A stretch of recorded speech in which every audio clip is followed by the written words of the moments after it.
today I'm going to be making a ribbon rose. All you need is some ribbon or some scrap fabric, either needle and thread or some glue. So start off with your ribbon, which is 2.5 centimeters or 3 centimeters wide.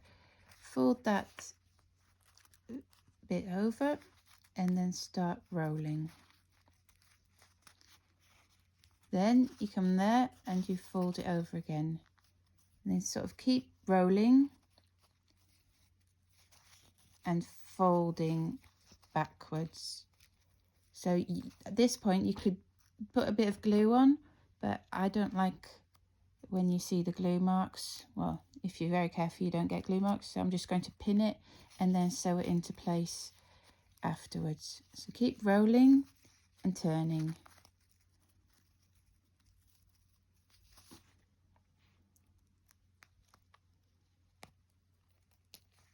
That's where you'll put your stitch later.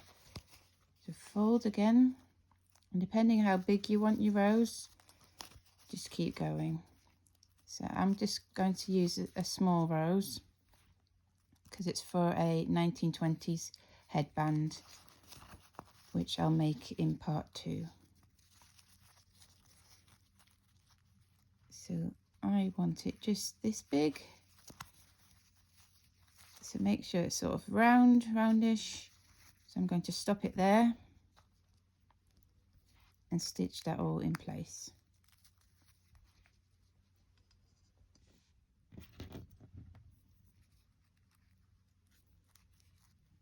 So you should have your little tails sticking out. So I'm going to start.